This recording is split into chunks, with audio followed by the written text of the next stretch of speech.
Es, es muy lindo estar aquí viéndolos a muchos a través del Zoom en este año tan raro, pero uno tiene que pensar que por más larga que sea la tormenta, el sol siempre sale a través de las nubes, o sea que ya vamos a terminar con esta situación tan rara en la que estamos viviendo.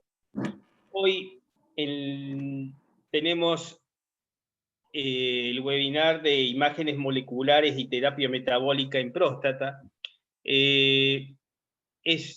Agradezco a la comisión haberme puesto de coordinador y ver tantas caras conocidas. Y bueno, vamos a empezar a tratar este tema que es muy importante, una patología que ha aumentado su incidencia debido a la prolongación de la vida. Y te contamos con dos especialistas de primer nivel para la misma. La doctora María Bastianello, que es especialista en medicina nuclear, directora de la carrera de la especialidad de imágenes moleculares del Instituto Universitario CEMIC, además es jefa de sección de imágenes moleculares del Hospital Universitario CEMIC.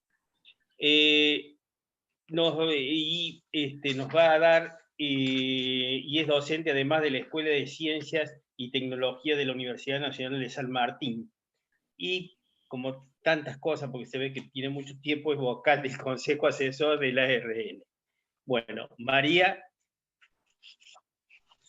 te escuchamos con mucha atención.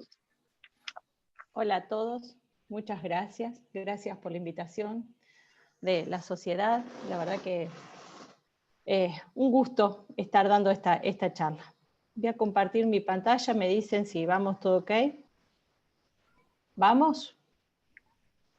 Sí. Ok. Ok. El tema que nos compete y que me invitaron a participar es hablar de la utilidad del PET-CT en cáncer de próstata. Primero, lo que les voy a contar es que yo no tengo conflictos de interés, soy personal del Hospital Universitario CEMIC, tal como le dijo el doctor Castro.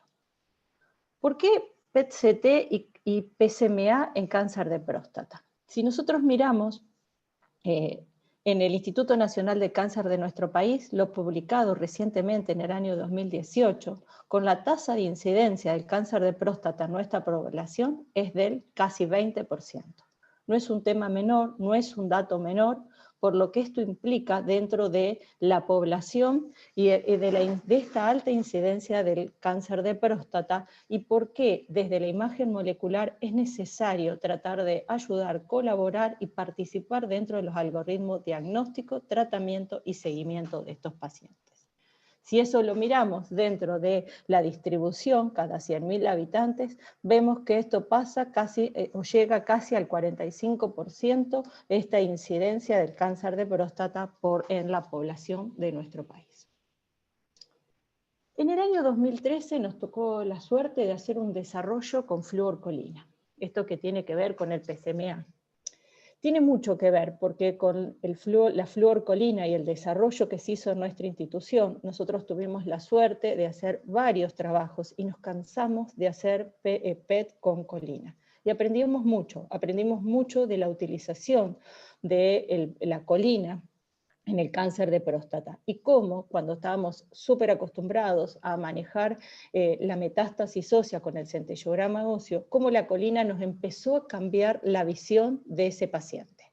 ¿Por qué? Porque detectábamos más ganglios, porque veíamos otras cosas que no estábamos acostumbrados a ver y que siempre nos enfocábamos exclusivamente a la parte ósea. Bueno, acá está uno de el trabajo de la izquierda. Voy a activar el puntero.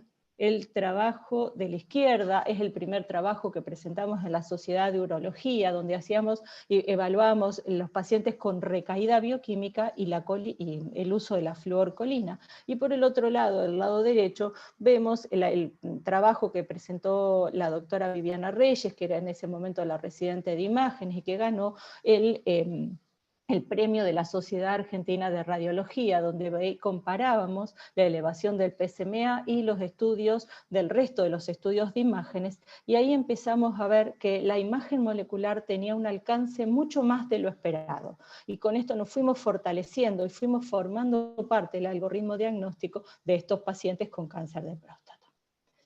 Y llegamos al año 2018-2019, donde nosotros, como ya vimos en el webinar que tuvimos anteriormente, hace un par de meses, el trabajo que hicimos de PSMA y PET, donde se largó en la institución este desarrollo, donde vimos que el 27 al 56% de los pacientes con adenocarcinoma de próstata que tienen o recibieron un tratamiento definitivo presentan aumento del PSMA durante su seguimiento. Ahí es donde nosotros hicimos nuestro objetivo, que era evaluar la tasa de positividad del PET-PSMA y su asociación con los valores cédricos y su sitio de localización de la recurrencia. Este ensayo fue un ensayo propio, institucional, un ensayo prospectivo, no aleatorio, que en este ensayo se incluyeron pacientes con valores de PSA por arriba de 0,2 nanogramos por mililitro y con un double time de mayor a 2 nanogramos por mililitro sobre el nadir, luego de la radioterapia. También vimos que este trabajo fue aprobado o tuvo el consentimiento informado del Comité de Ético, fue aprobado en el RENI, fue informado en el RENI y también en Autoridad Regulatoria Nuclear. ¿Qué resultados tuvimos de esto? Tuvimos resultados realmente que nos sorprendieron, y acá vemos del lado derecho, vemos los resultados que recientemente publicamos y presentamos en la Sociedad de Oncología hace menos de un mes, donde podemos ver de los 80 y pico pacientes que enrolamos, que la tasa de sensibilidad del método fue muy alto, que llegando casi al 100%, cuando los valores de PSA estaba entre 0,5 a 1%, y teniendo un 40% de tasa de sensibilidad cuando el valor de PSA estaba por debajo de 0,5. Recuerden que nosotros habíamos enrolado pacientes que tenían un PSA a partir de 0,20.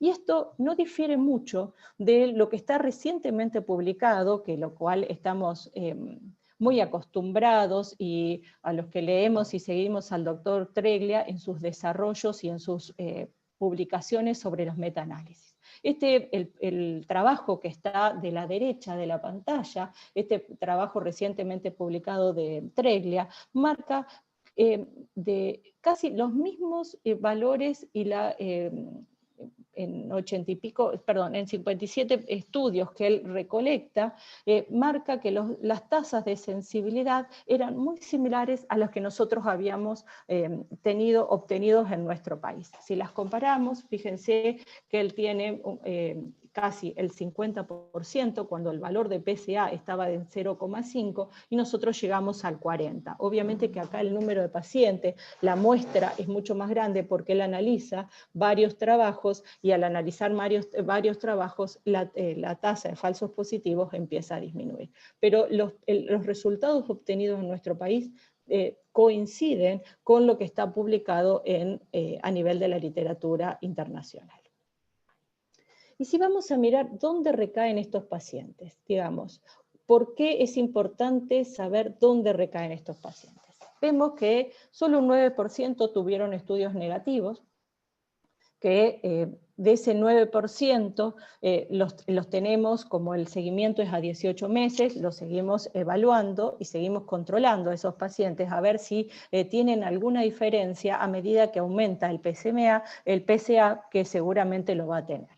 Pero si miramos el resto, vemos que el 58% es positivo en enfermedad metastásica. Y si ese 58% lo dividimos, vemos que esto corresponde a un estadio M1, MB y M1C. Y dentro del M1B, es decir, que cuando tiene ganglios y enfermedad ósea, es donde más ocupa el 50% de esa enfermedad. ¿Por qué es importante esto? es importante esto a la hora de decidir el tratamiento de este paciente. ¿Y esto qué tiene que ver? Digamos, ¿estamos entre falsos positivos o falsos negativos? ¿O de qué estamos hablando? Y acá podemos mirar y corroborar, cuando nosotros usamos el PET-PSMA, el 1007, marcado con flúor. Vemos este trabajo publicado, que es un trabajo multicéntrico, donde ellos tienen un correlato histopatológico de los pacientes que fueron PET positivos con la enfermedad o los hallazgos histopatológicos. ¿Y por qué es importante recalcar esto? Para ver que la sensibilidad de los trabajos utilizando el 1007 o el PSMA con flúor es del 86%, pero tiene una especificidad del 99,5%. Es decir, cuando el ganglio está por arriba de 3 milímetros. Esto también es importante porque nos ayuda a decir que lo que estamos viendo con un valor de SUV alto, como siempre tiene, las recurrencias o las recaídas siempre tienen SUV alto, realmente tiene una alta sensibilidad con una alta especificidad. Entonces, esto también es importante, que lo que nosotros estuvimos viendo está en relación a la histopatología y que es un método que es seguro con una alta sensibilidad y especificidad para el cáncer de próstata y a la hora de evaluar los ganglios. Si seguimos adelante, ¿cuáles fueron los sitios de recurrencia? También esto es importante. Seguimos siempre trabajando y evaluando el desarrollo nuestro. Vemos que los sitios estaban más allá de los ganglios pelvianos. Es decir, que tiene compromisos de ganglios extrapelvianos, huesos y a nivel visceral. Y también, ¿por qué esto va a ser importante? Porque nosotros tenemos que pensar, y esto es el slide que vimos hace unos meses de lo que nos contó el doctor Galanternit, cuando dimos acá mismo en la sociedad los trabajos y el de este desarrollo nuestro. ¿Por qué pensarlo? Porque tenemos que pensar en la enfermedad oligometastásica.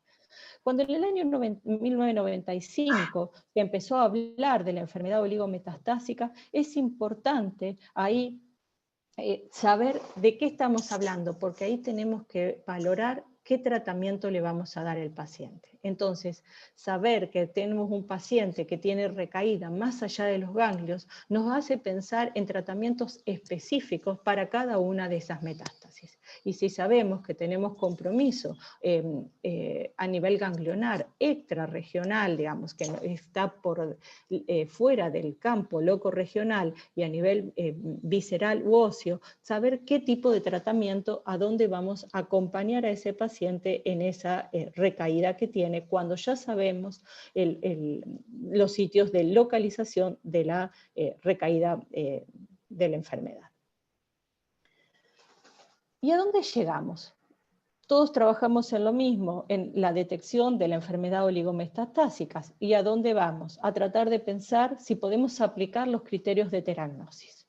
¿Sí? Esta es la última vez que revisé los clinical trials, que como ven lo revisé el día 14, hace poquitos días. Vemos que ya tenemos 10 trabajos o 10 trials abiertos para la utilización del la utilización del PSMA como terapia teragnóstica, como terapia acompañando al diagnóstico que nosotros habíamos hecho. Si nosotros miramos estos 10 trabajos abiertos, algunos están reclutando, hay uno solo que está cerrado, el resto están recibiendo pacientes, hay trabajos que comparan la enfermedad oligometastásica, hay trabajos que trabajan sobre el volumen de la enfermedad metastásica, hay pacientes donde combinan tratamientos con quimioterapia y lutecio PSMA, y otros trabajan sobre la calidad de vida y la sobrevida libre de enfermedad. ¿Por qué esto es importante? Porque ya este año fueron presentados algunos trabajos en ASCO al respecto de esto.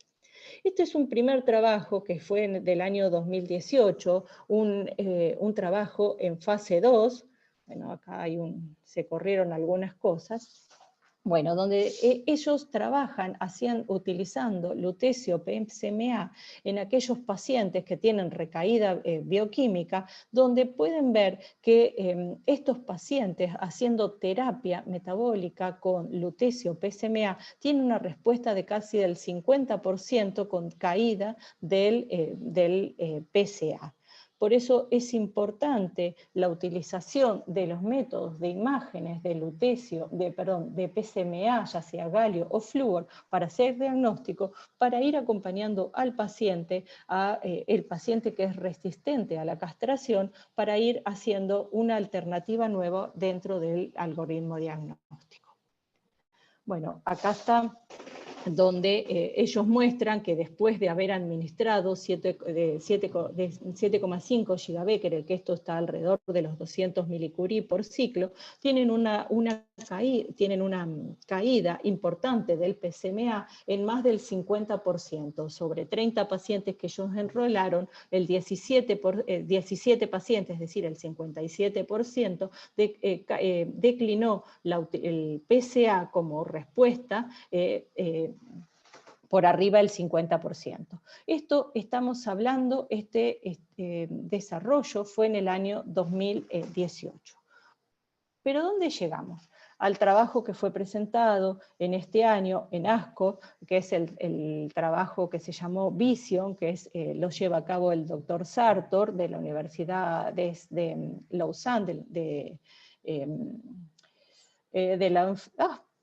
de Nueva Orleans, donde ellos utilizan el lutecio PSMA con 617 como tratamiento para la recaída bioquímica, para la recaída en aquellos pacientes resistentes a la castración. Ellos también pueden ver que si bien ellos dicen que por ahora están enrolando pacientes, que todavía no está cerrado, pero ellos pueden ver que es un estudio que es seguro y que pueden aumentar la expectativa de vida y que es un tratamiento que puede ser todavía pasible de uso y con buenas respuestas al tratamiento del lutecio PSMA. Y de acá otro trabajo, nos vamos a este otro que también fue presentado en ASCO este año, que se llama Therapy, que es de los australianos. Realmente el diseño de este trabajo es muy bonito. ¿Y por qué les digo esto? Primero porque lo comparan con el Cabazitaxel. Es un estudio que tiene dos ramas, está machado 1 a 1, de las dos ramas un paciente entra a lutecio PSMA y otro va a Cabazitaxel, donde a todos los pacientes a la hora de incorporarlos al tratamiento se les hace un galio PSMA y una FDG, un PET con FDG. ¿Por qué es importante esto también? Es lo mismo que estamos viendo cuando hacemos tumores neuroendocrinos, porque hay mucha heterogeneidad en los tumores.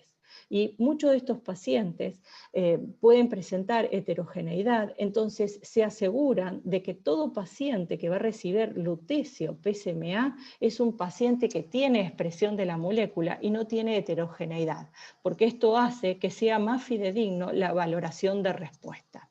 Entonces, descartan que tengan algún tipo de concomitancia de heterogeneidad tumoral. De estos pacientes, ellos le hacen 8,5 gigabecker, es decir, que está por arriba de lo que hacen comúnmente, que son 200, ellos le dan algo más, y que lo van haciendo cada 6 semanas, le van haciendo los ciclos, y a las 24 horas le hacen un barrido con un SPECT TC para el control de la enfermedad. ¿Cómo sigue esto? Bueno, ellos, como bien les dije, machean los pacientes de las dos ramas. Fíjense que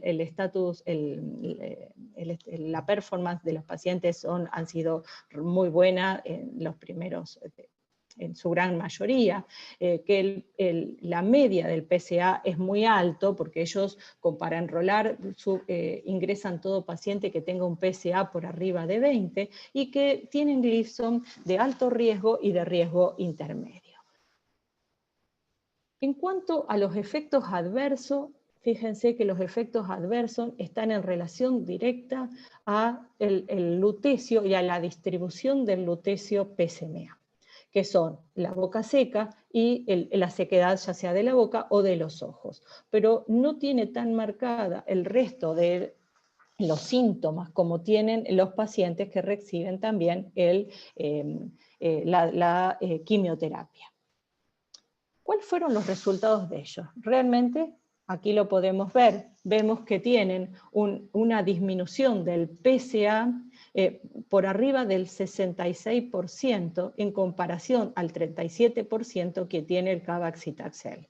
Fíjense la importancia de esto, de la buena respuesta que ellos tienen. Realmente la otra cosa que ellos también recalcan, que no tienen tanta toxicidad como tiene el tratamiento con Cabazitaxel. También esto es importante remarcarlo, que ellos tienen la misma sobrevida o van obteniendo la misma sobrevida, que ya lo viene diciendo Sartur en el desarrollo del otro trabajo, del Vision. Entonces, que también si bien son trabajos que están abiertos, tenemos que conocerlos y tenemos que saber que podemos formar parte de este algoritmo desde la medicina nuclear y seguir utilizando esta imagen para llevarlo al tratamiento y hacer la teragnosis.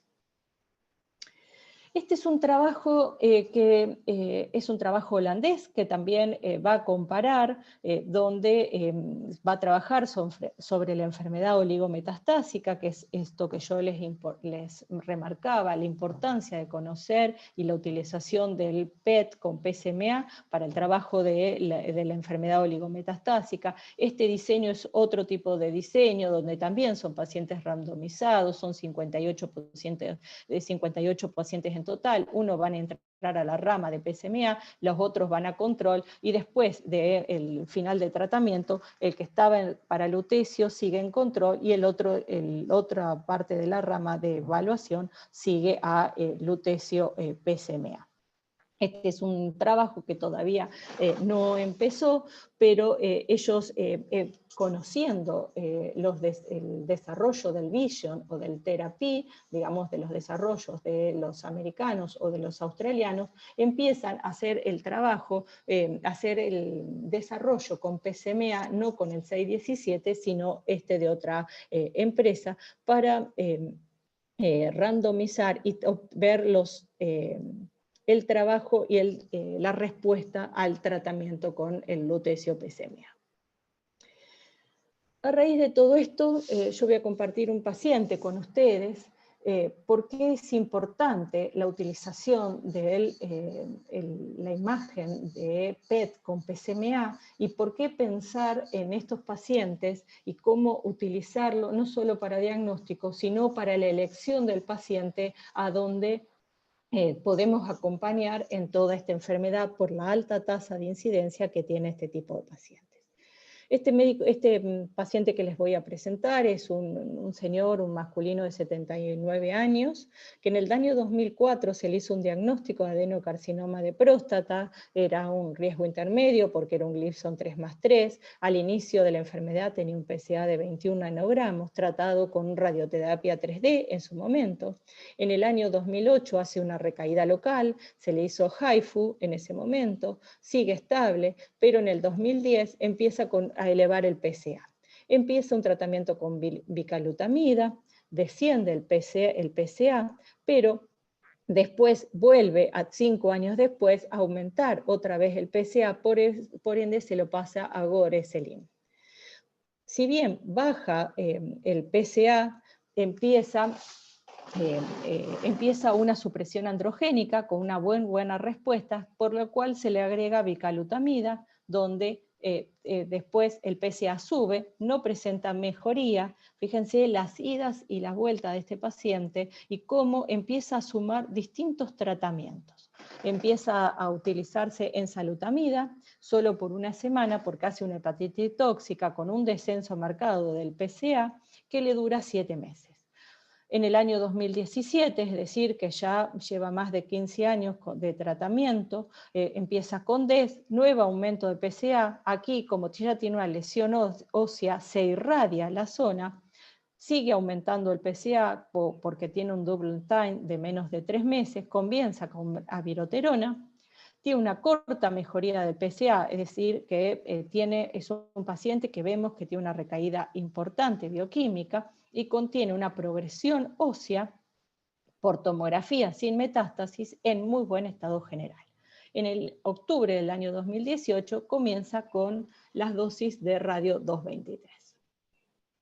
Bueno, típico de nuestros servicios, nosotros hacemos todos estos cuadritos donde cuando el paciente empieza con un radio 223,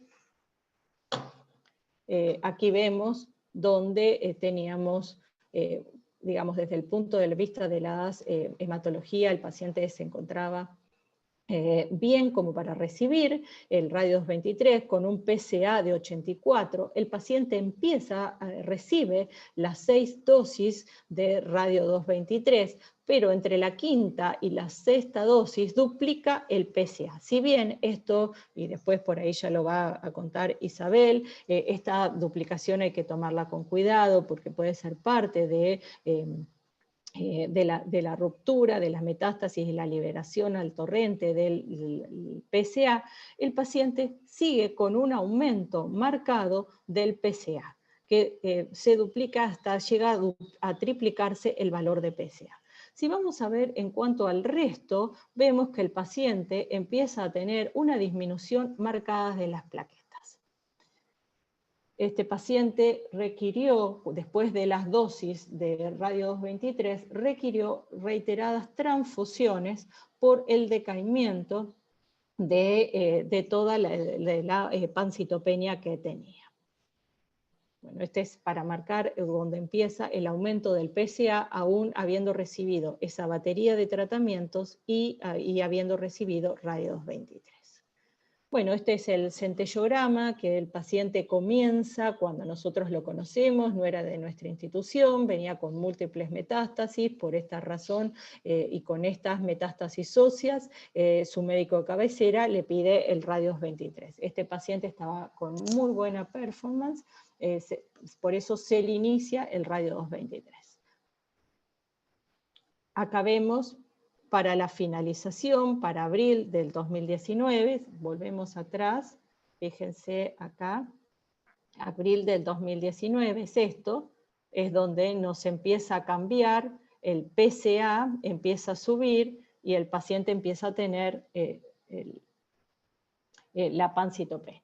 Si bien algunas imágenes habían disminuido, habían desaparecido del centellograma óseo, podemos decir que las imágenes a nivel de los arcos costales eran una imagen bastante heterogénea, no era un super scan, este paciente seguía aumentando y seguía a su vez requiriendo de las transfusiones. Se nos consulta para ver si le podíamos hacer un PET con PSMA.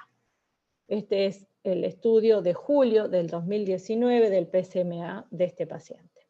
Fíjense que en 5 meses esto no se condice con la imagen centellográfica que tenía, donde vemos una importante captación, esto es lo que tiene, que el PSMA muestra estas importantes captaciones a nivel de los huesos, fíjense los extremos proximales de los huesos largos, a nivel del raquis, y a su vez, si lo miramos, tenía importante compromiso a nivel ganglionar a ambos lados del diafragma de compromiso ganglionar, donde todas estas, en su gran mayoría, estas imágenes nodulares, ganglionares, estaban en rango no adenomegálico.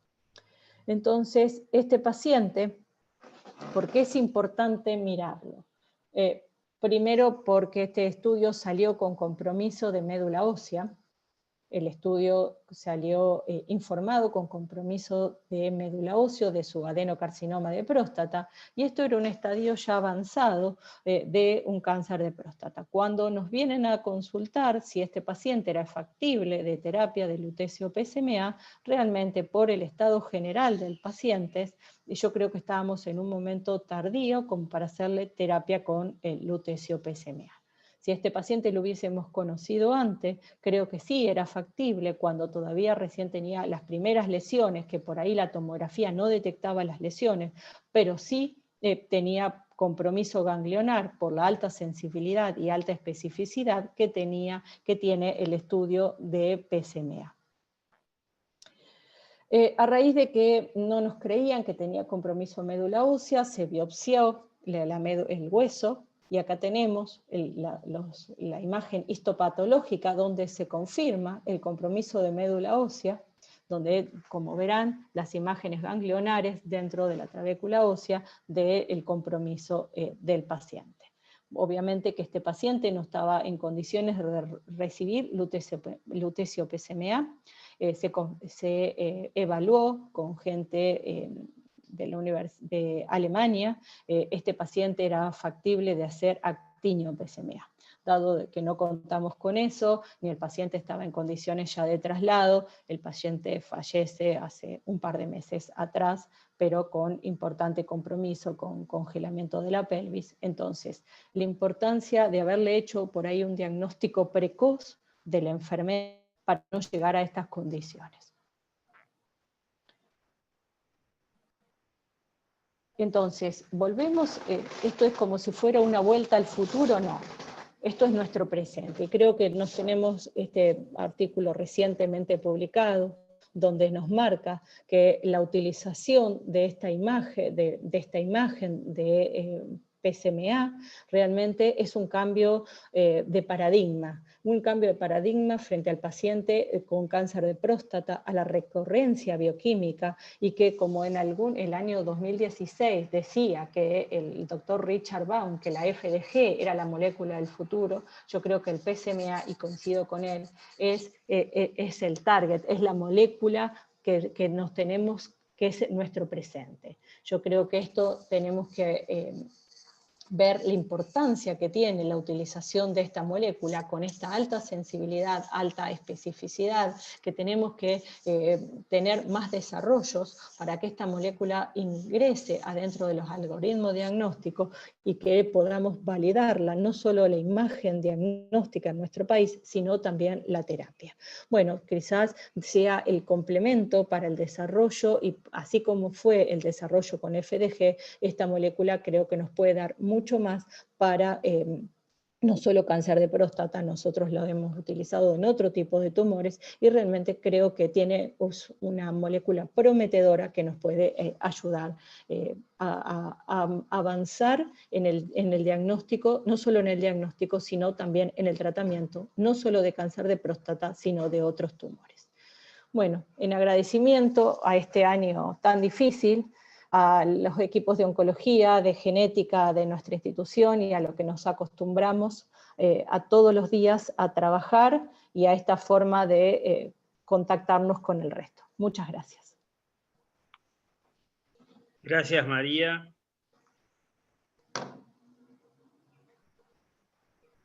¿Alguna pregunta?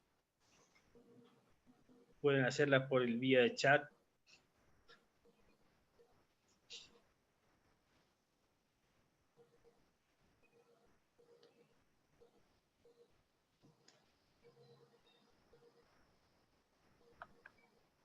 Bueno, no hay ninguna pregunta. En todo caso, la podemos ir pensando y la hacemos para el final de la charla.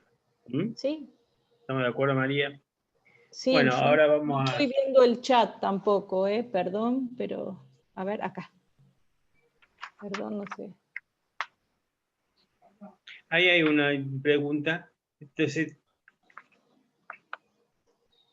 acá. Deberíamos, ¿la leo yo, Ricardo? Sí, lee la voz. Dice, ¿deberíamos considerar entonces tratar a los pacientes con lutecio PSMA más precozmente? Sí, Sonia, yo creo que esto de contar con el lutecio PSMA, creo que podemos evaluarlo. Yo creo que hay que elegir el paciente elegirlo y ahí decidir la terapia, y no dejarlas al final, porque el claro paciente este que yo les mostré al final, creo que se hubiese beneficiado por el estado general del paciente, se hubiese beneficiado mucho antes que de algunos tratamientos, porque era un tumor que crecía lento, pero nos mostraba que era un paciente que tenía una recaída en forma continua, y nunca negativizó. Entonces creo que así deberíamos tranquilamente utilizar la terapia con lutecio PSMA mucho antes. A ver, dice, hay otra sí, pregunta ahí. sí, ¿cuándo utilizar PSMA con colina en vez de con flúor? Acá hay me parece algo que no va. A ver, doctor Otero, Juan Fernando debe ser, será. Bueno, ¿cuál sería el paciente ideal para lutecio PSMA? Y el paciente que es oligometastásico, ese es el paciente, el oligometastásico, con 5 lesiones, ya creo que es un buen candidato para tratar un paciente con lutecio PSMA.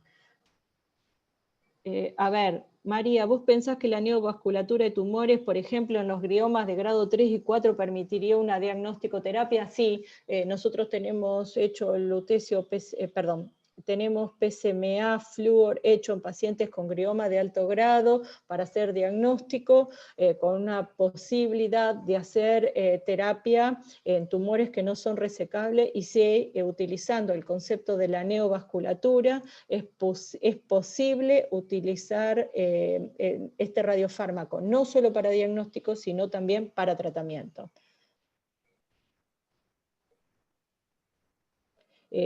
Luca Ventura pregunta, ¿podés tener algún comentario sobre la volatilidad del radio 223 en este paciente que vos presentaste? El paciente que yo presenté recibió el radio 223, porque lo único que estaba, digamos, que mostraba como metastásico era el centellograma, pero fíjense que las tomografías de ese paciente siempre fueron negativas, no tenían compromiso. Entonces sí, si uno tiene compromiso solo a nivel óseo, es un buen candidato para hacer radio 223, pero yo me pongo en duda si realmente ese paciente, y viendo la evolución del paciente, si realmente ya no tenía compromiso a nivel locorregional o a distancia ganglionar, que el PSMA flúor o el PSMA diagnóstico ya lo hubiese detectado. Entonces, porque después, por el avance rápido de la enfermedad que tuvo, creo que hubiese sido no solo candidato para radio 23, sino para lutecio PSMA. A ver, esperen porque van muy rápidas las preguntas. Luca Ventura es igual a Daniel Shere. Shere no vale hacer estas cosas, poné Daniel Shere. Esto de confundirme. A ver, ¿cuál es tu experiencia con PSMA flúor respecto a que presentas 3 veces más falsos positivos contra el galio 68 PSMA, principalmente a nivel óseo? Nosotros por ahora no hemos tenido ningún falso positivo y los venimos controlando a todos los pacientes. Igual nosotros seguimos sin cerrar, digamos, no enrolamos más pacientes, pero aún seguimos seguimos todavía en el periodo de 18 meses de seguimiento de los pacientes.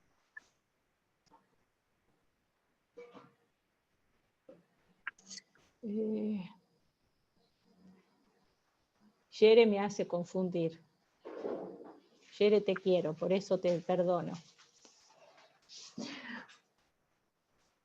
A ver, Juan Fernando Otero pregunta, ¿cuándo es ideal utilizar para cáncer flúor, PSMA o galio? Yo creo que las dos moléculas son buenas. Yo, porque tengo, digamos, trabajo con flúor PSMA, no tengo experiencia con galio PSMA, sí sabemos que tiene mayor excreción renal y tenemos mucha excreción urinaria, por ende puede confundir a nivel de los ganglios cuando son locos regionales, cuando hay que hacer las marcaciones para radioterapia. Creo que es lo único que deberíamos tener cuidado. Guillermo, la pregunta sería, ¿cuán falso es el positivo en una lesión detectada con flúor 18 PSMA? Si vamos a guiarnos por el trabajo recientemente publicado de los alemanes y los chilenos, y hay varios grupos, que es un metaanálisis, sí, es un multicéntrico, ellos tienen muy pocos falsos positivos, sobre todo a nivel ganglionar. Ellos te dicen que la especificidad es del 99,5%, así que eso a nivel ganglionar. Si eso responde a Guillermo. Gracias, María, muy excelente presentación. Y Espero bueno, si haber sido aparece clara. alguna otra pregunta, la dejamos para después. Perfecto. ¿De acuerdo?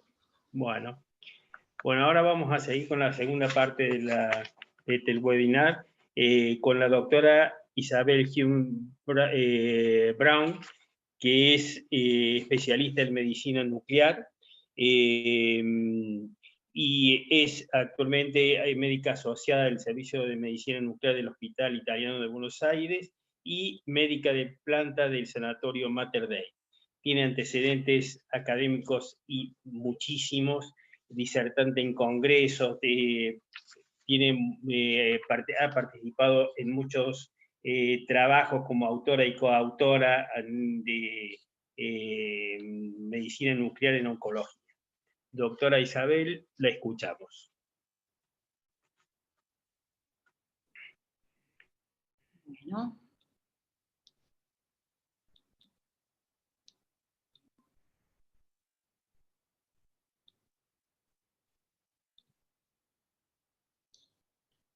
Bueno, buenas tardes a todos. En el mundo de lo virtual me siento hablando sola con una computadora, pero bueno, estamos todos ahí. ¿Se ve la pantalla desde ahí? Sí. ¿Sí? Bueno, Sí, a mí me sí, toca hablar más que nada de la parte de terapia metabólica en el cáncer de próstata, más que nada dirigida al hueso. Como ustedes saben, el cáncer de próstata es uno de los cánceres más frecuentes y el hueso es uno de los sitios principales de de metástasis, donde aproximadamente el 30% de los pacientes cuando se los diagnostica con cáncer de próstata ya tienen metástasis óseas, y si miramos los pacientes que se mueren de cáncer de próstata, este número se eleva al 90%, muchas veces siendo incluso el único sitio de metástasis que tienen, y eso es a lo que voy a hablar yo, que es puntualmente los pacientes que tienen metástasis óseas sin metástasis viscerales. La historia de la medicina nuclear y el cáncer de próstata es vieja, muy antigua desde el principio, y tiene que ver con todo lo que son los radiofármacos diagnósticos, principalmente el centellograma óseo y todos los trazadores que se utilizan actualmente para PET.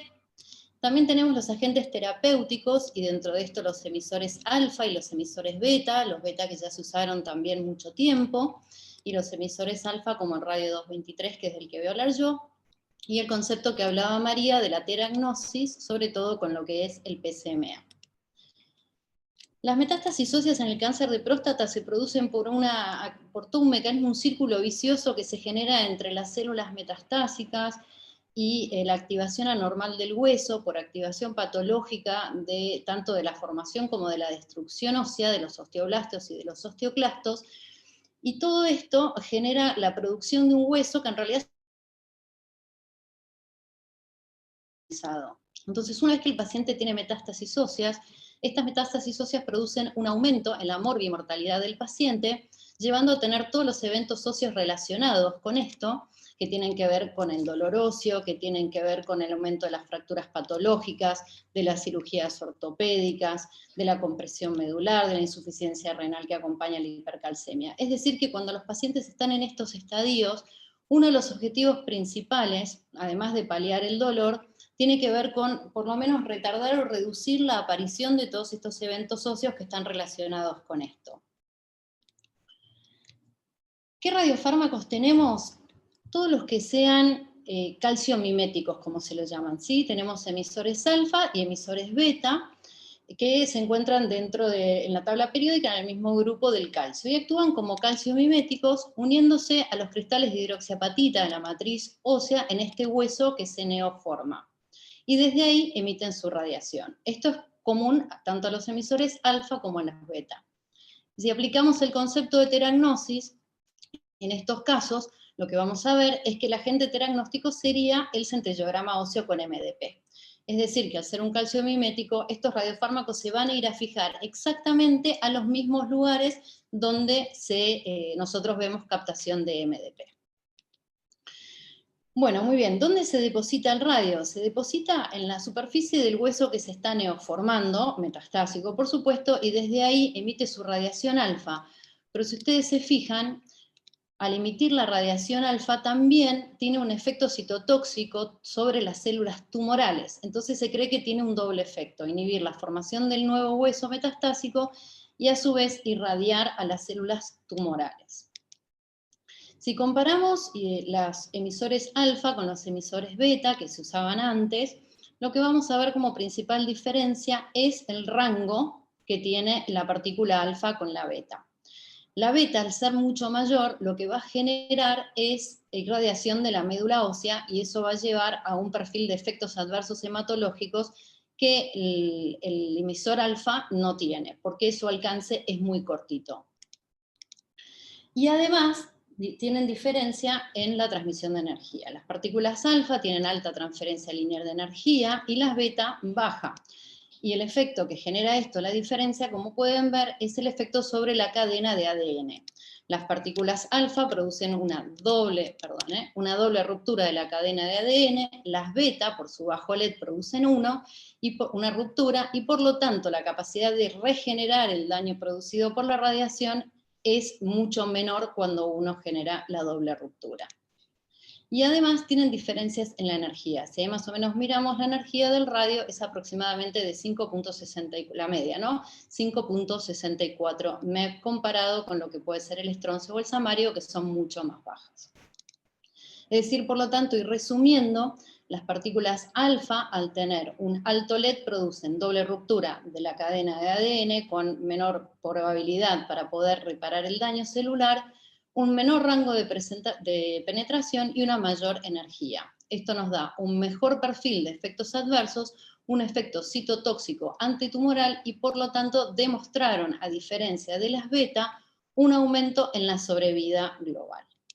Esto llevó a que en este encuentro de Focus 1, donde se juntaron varias sociedades, lo que se recomendó fue que las partículas beta en realidad ya quedaban en desuso para lo que es el tratamiento óseo en la enfermedad metastásica del cáncer de próstata. Pero bueno, esto es solamente una imagen como para mostrar que en realidad no es que sean mejores o peores las betas, sino que cada una por sus características tiene diferentes utilidades, como vemos acá que las betas se siguen utilizando. Bueno, hablar del radio y no mencionar a los Curie es como difícil, ¿sí? Ellos fueron los que ganaron el premio Nobel por el descubrimiento del radio en el año, más o menos en 1898, y fue recién, más de una década después, donde sale publicado este estudio en el New England Journal of Medicine, donde se demostró que el radio 223 producía un aumento en la sobrevida en las metástasis óseas del cáncer de próstata resistente a la castración. Cuando ellos lo descubrieron, el radio tuvo un montón de aplicaciones. Se usó en oftalmología, se usó en ginecología, se usó en dermatología, y se hizo tan caro que hasta se usó en productos de maquillaje. Pero años después, lo que se comprobó, que lo vio un odontólogo, fue en mujeres que trabajaban en una fábrica de relojes, porque se usaba para hacer luminiscencia, que todas presentaban un aumento en los osteosarcomas, y lo que habían encontrado como factor común es que todas ellas chupaban los pinceles. A partir de ese momento, el radio quedó prohibido. Y por eso me sorprendió mucho que junto con la publicación en el New England del estudio Alpsinka, que fue el que le dio la aprobación de la FDA, publicaron este artículo casi con la misma fecha, donde hacen una aclaración de que no es el mismo isótopo que había descubierto los Curie en aquellas épocas.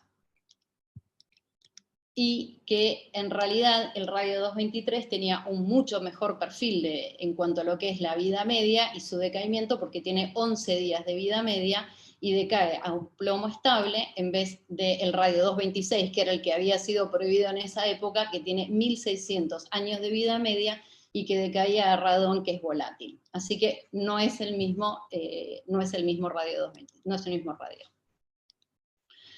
Bueno, entonces, ¿cuál es la indicación del tratamiento con radio 223? Son las metástasis óseas sintomáticas de cáncer de próstata resistente a la castración sin compromiso visceral. Y subrayo acá dos conceptos. El primero es sintomáticas, porque no está indicado para los pacientes que no tienen síntomas, y lo siguiente es el compromiso visceral.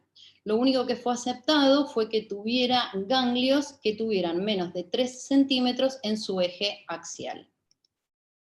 Entonces, como les mostraba, este fue el estudio que llevó a la aprobación en la FDA del radio 223, que fue publicado en el año 2013. El diseño del estudio fue así. Se enrolaron pacientes 2 a 1, 2 para el radio 223, más el mejor estándar de cuidado, y el otro grupo recibía placebo más el mejor estado de cuidado. Y se diseñó, pacientes tenían que tener, cáncer de próstata resistente a la castración, con más de 2 metástasis óseas y sin metástasis viscerales, excepto los ganglios que les había comentado, y no importaba si habían recibido o no docetaxel, y se los enrolaron, como les decía, 2 a 1. Se administraron 6 inyecciones separadas por 4 semanas de intervalo. Esto es para mostrarles más o menos que el perfil de enrolamiento fue muy similar para todos, las características de la población, y se tomaron como criterios de exclusión si hubieran recibido quimioterapia en los 4 meses previos y que no se hubieran recuperado algún efecto adverso, la radioterapia en el hemicuerpo o radioterapia con radionucleidos 24 semanas antes, las linfadenopatías, las metástasis viscerales, la compresión medular, la incontinencia fecal no manejable, enfermedad severa, transfusión de glóbulos rojos o estimulantes en las últimas 4 semanas. El endpoint primario fue la sobrevida, y después tuvieron varios endpoints secundarios que tenían que ver, sobre todo con la aparición de eventos óseos relacionados con la progresión, el tiempo de progresión de la FAL, la respuesta de la FAL, el tiempo de progresión del PSA, la seguridad del tratamiento y la calidad de vida. El estudio tuvo que ser parado más o menos cuando se produjeron el 50% de las muertes, porque lo que se comprobó fue que el radio 223 aumentaba la sobrevida, así que en ese momento el estudio se paró y hubo crossover. Y acá está el gráfico que nos muestra el aumento de la sobrevida de casi 15 meses comparado contra 11.3 en el grupo de placebo. Y no solamente eso, sino que además demostró una mejora en la calidad de vida con los pacientes que se midieron con 2 índices diferentes, uno que es específico para el cáncer de próstata, que es el FACP, y uno con la población general. Y a su vez también se vio que otro de los endpoints muy importantes, y también por supuesto relacionados con la calidad de vida, tenía que ver con el retardo a la aparición del primer evento óseo sintomático, y esto fue de 15.6 meses comparados contra 9.8 en el grupo placebo, con una toxicidad hematológica muy parecida, un poquito más a favor del grupo del radio 223. Así que bueno, a partir de ese momento se aprobó, se empezó también a dar en nuestro país, y nuestro país lo aprobó en ANMAT en el 2016. Esta diapositiva de este elefante se la vi alguna vez a una médica nuclear de España, y la verdad que me pareció muy, muy gráfica con respecto a lo que para nosotros es la justificación de la práctica, ¿no? Y un poco muestra que cada uno, si ve las cosas desde su perspectiva, puede ver algo, interpretar algo, y de esa forma perder un poco la totalidad de lo que puede llegar a ser la interpretación de un paciente.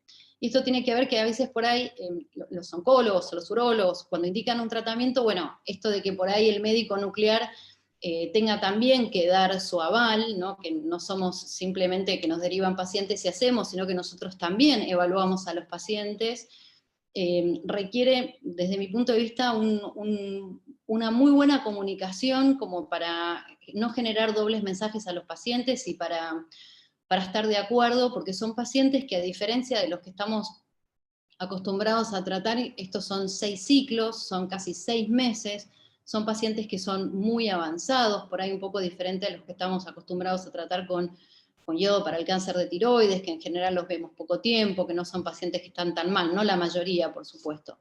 Entonces esto de que nosotros es muy importante que nosotros tengamos un rol activo y muy comprometido con lo que es la justificación de la práctica, la comunicación con el oncólogo y con el paciente. Estas son las guías que salieron publicadas en el 2017 por la Sociedad Europea, y las pongo acá más que nada por si alguno no las había visto, como para que sepan que existen y que son, la verdad que son bastante didácticas como suelen ser las guías europeas. Básicamente este tratamiento no tiene contraindicaciones absolutas, solamente que hay que elegir muy bien al paciente, ¿sí? Y las contraindicaciones relativas sobre todo tienen que ver con el performance status con el que va a empezar, sobre todo porque necesitamos tratar de que el paciente cumpla los 6 ciclos, porque eso se relacionó con un aumento de la sobrevida, y sí es muy importante en la evaluación pretratamiento que nos fijemos que las imágenes sean inferiores a 3 meses. Las imágenes que necesitamos sí o sí son el centellograma óseo, por lo que habíamos hablado de lo que sería el parte diagnóstico en este caso, porque el radio 223 va a ir directamente a hacer la representación de la mineralización ósea, y la tomografía de abdomen para descartar lo visceral, y acuérdense que pueden, pueden aceptarse ganglios con 3 centímetros en su eje axial. Algunas situaciones a tener en cuenta son aquellos pacientes que tienen superscan o que tienen una duplicación del PSA muy rápida, que a lo mejor en esos casos se requieran imágenes, o que las imágenes que vamos a tener en cuenta sean menores al mes, en vez de los 3 meses. Y también vamos a chequear los parámetros de laboratorio, ¿sí? Previo a la primera administración se piden neutrófilos de más de 1500, la hemoglobina mayor a 10 y las plaquetas mayor a 100.000, y tener especial atención en si el paciente tiene incontinencia urinaria, constipación o diarrea. Estas son cosas que tendríamos que poder recabar del interrogatorio inicial. También verificamos si, digamos que si hay compresión medular, esto debe ser resuelto antes del tratamiento, y también que no haya recibido quimioterapia o radioterapia en las 6 semanas previas, y una cosa es que la radioterapia de mi cuerpo es una contraindicación para el tratamiento con radio 223. Este tratamiento es un tratamiento ambulatorio, son 6 administraciones separadas por 4 semanas, ¿sí? Y lo que se hace básicamente es hacer una consulta entre dosis y dosis, donde vamos a chequear más los efectos adversos, por supuesto, y necesitamos pedir un laboratorio entre cada una de las dosis, y necesitamos tener neutrófilos por arriba de 1000 y plaquetas mayores a 50.000. Y como les decía, cuando el paciente tiene por lo menos 5 o 6 administraciones, la verdad que se vio aumento de la sobrevida. Lo que sí, con respecto a las imágenes, que ahora se los voy a comentar un poquito más adelante, es conveniente esperar a terminar el tratamiento. ¿Puede retrasarse el tratamiento? Sí se puede retrasar, sobre todo en algunos pacientes que puedan llegar a tener toxicidad hematológica, pero no más de 8 semanas. También es bueno llevar la información, o uno mismo darle al paciente para que llene. Este es uno de los cuestionarios que se usó en el ALPSINCA, como para registrar lo que tiene que ver con la percepción del paciente de su propia enfermedad, y después poder ir viendo cómo esto va evolucionando a lo largo del tratamiento. Esta es la presentación de Xofigo, es una dosis, una monodosis, ¿sí? Que viene por paciente, es un líquido que es claro, siempre es bueno revisar, ¿no? Revisarlo en forma visual para chequear que esté bien. No es una solución que haya que diluirse ni nada, sino que viene lista para ser fraccionada y usada, con una concentración de 1100 kilobecquereles por mililitro, son 6 mililitros, y son por paciente en monodosis. ¿Sí? El procedimiento, como les decía, es ambulatorio, se hace en el servicio de medicina nuclear, no requiere ninguna preparación previa, pero sí que venga bien hidratado. Y esto del buen acceso venoso es una inyección endovenosa lenta de 1 minuto, y la verdad que una de las cosas más importantes, aunque parezca una cosa muy sencilla, realmente es importante rechequear que el acceso venoso sea un buen acceso venoso, que tenga buen retorno, y ante la duda no inyectarlo, ¿sí? Porque hacer partículas alfa es lo que más tenemos que cuidar. El cálculo de actividad a administrar se hace por peso del paciente, ¿sí? Como ya les habíamos dicho, es una contracción de 1100 kilobecquereles por mililitro, se utiliza el factor de corrección de decaimiento entre el día de referencia y el día de la administración, y no requiere ajuste de dosis para la insuficiencia renal ni la insuficiencia hepática. Bueno, muy bien, el radio 223 tiene acá les estoy mostrando su decaimiento, básicamente en su mayoría, casi en un 96% es un decaimiento alfa, ¿sí? Con hijas, si se fijan más o menos, las hijas van a ver que tienen una vida media muy cortita, de Cecilia la vida media más larga es la de 36 minutos, y después tiene una emisión beta, que es baja, y una muy, muy corta emisión gamma de 1.1%, que eso permitiría tomar alguna imagen en cámara gamma. Pero básicamente, si ven, esto decae a plomo estable, así que después de su almacenamiento y decaimiento en medicina nuclear se puede eliminar normalmente. La biodistribución, una vez que uno inyecta el radio 223, a los 15 minutos de su administración aproximadamente, el 20% ya se encuentra en la sangre, o sea que tiene un rápido clearance, y el pico de actividad esquelética es a la hora. Si ustedes se fijan, estas son unas fotos de radio hechas desde el día 0 en que uno inyecta hasta el día 14, lo que van a ver es esto, ¿sí? Que se elimina, o sea que tiene una muy buena fijación en hueso, que se elimina predominantemente por vía intestinal, la eliminación urinaria es muy baja, es menor al 5%. Y esto tiene algunos puntos importantes. El primero, si ustedes ven, ya para el día 6 la eliminación intestinal casi ya es total, y el día 14 lo que van a seguir viendo es la captación en el hueso. Es decir, que tiene una muy buena retención esquelética, sin redistribución de las hijas, lo que hace que, digamos, tenga muy buen efecto ahí, y si ven también, tiene la distribución parecida a el MDP. Entonces tenemos que tener cuidado en los pacientes que tienen constipación, sobre todo en los pacientes que toman opioides por el dolor, porque bueno, va a aumentar la exposición de la radiación, los pacientes incontinentes por algunas medidas de seguridad radiológica que después podemos mirar, y los pacientes que tienen enfermedad inflamatoria intestinal es preferible que tengan una evaluación por gastroenterología, ¿sí? Para evaluar obviamente riesgo-beneficio del tratamiento. Acá les muestro otras imágenes más, donde vemos que la distribución es muy parecida a el MDP. Bueno, ¿qué le decimos al paciente como medidas de seguridad radiológica y cuidado personal? Con respecto a la irradiación, bueno, al ser una partícula alfa, la realidad es que la irradiación es despreciable, así que el paciente puede hacer vida totalmente normal. Y con respecto, incluso si hay urólogos o oncólogos escuchando por ahí, no hay ningún problema en que el paciente los vaya a ver al consultorio, incluso el mismo día de tratamiento o después. Sí, el paciente, una cosa que no les dije, es que es cuando una vez que uno administra el tratamiento en el servicio, el paciente se puede quedar unas horas ahí como para chequear sobre todo el sitio de inyección y que no haya tenido ninguna reacción adversa así importante en el momento, y después ya se puede retirar.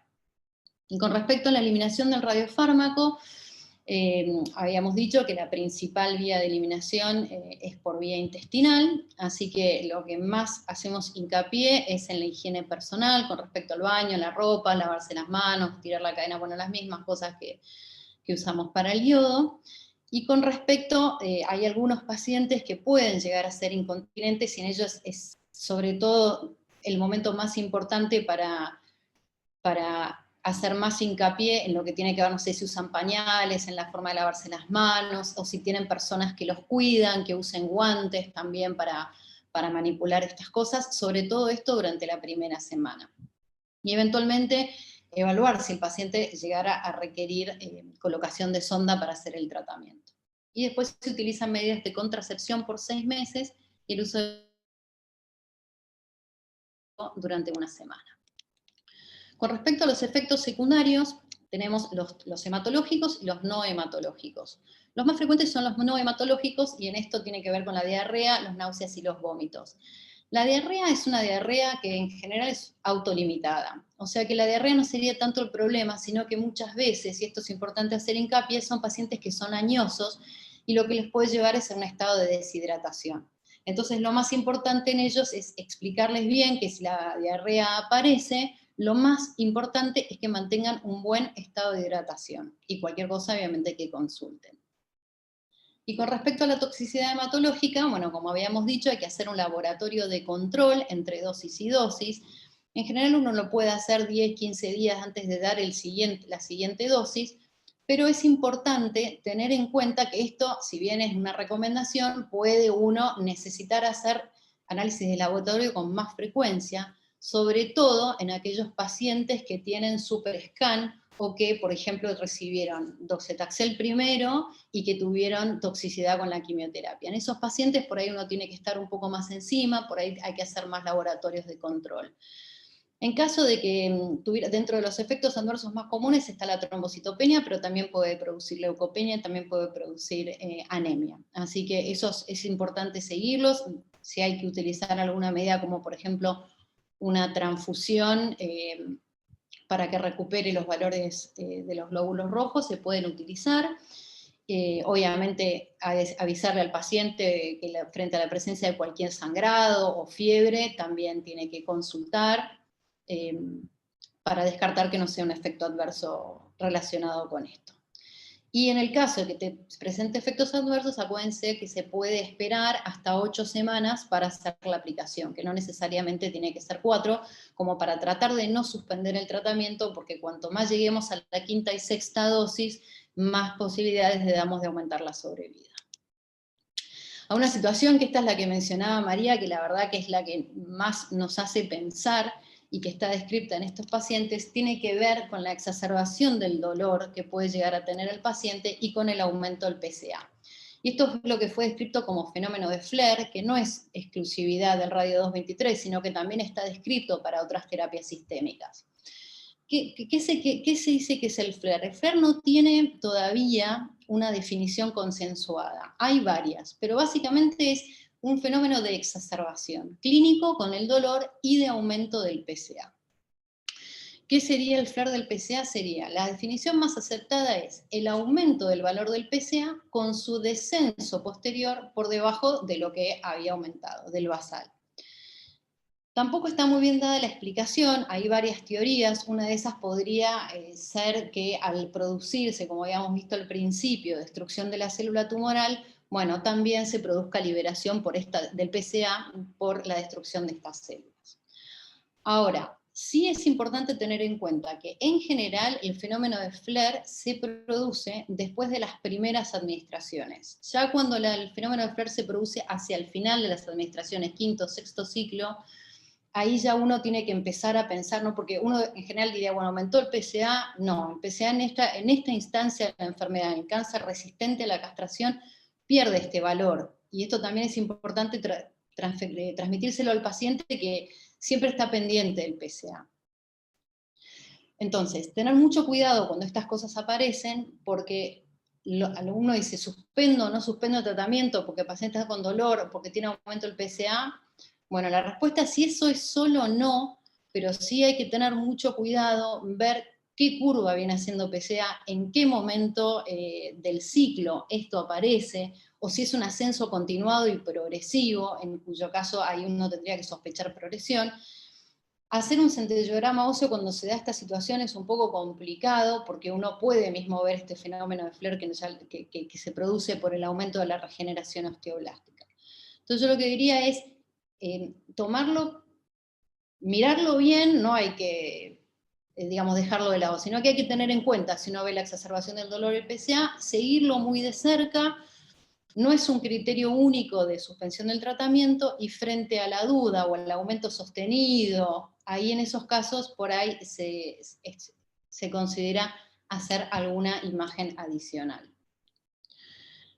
Bien, así que bueno, esto también avisárselo al paciente, ¿sí? Y también se vio, y eso lo vimos en la NALCINCA, que la disminución de la FAL, o sea, también podría estar relacionado con un aumento de la sobrevida, y que el aumento de la FAL podría indicar progresión. Entonces por ahí en estos pacientes también es bueno no solamente pedirles PSA, sino que ir evaluando la dinámica de la FAL, y sobre todo en aquellos pacientes que inician el tratamiento con la FAL elevada. Bueno, esto es lo que les comentaba, el centellograma óseo, que debido al fenómeno de Flair es conveniente no hacerlo durante el tratamiento, sino esperar a que termine el tratamiento. De 1 a 3 meses, a lo mejor más cerca de los 3 meses que del mes. Y con respecto a los tratamientos combinados, bueno, tenemos lo que son los agentes de salud ósea. De los agentes de salud ósea ya se saben algunas cosas, ¿no? A estos me refiero a los bifosfonatos y el denosumab.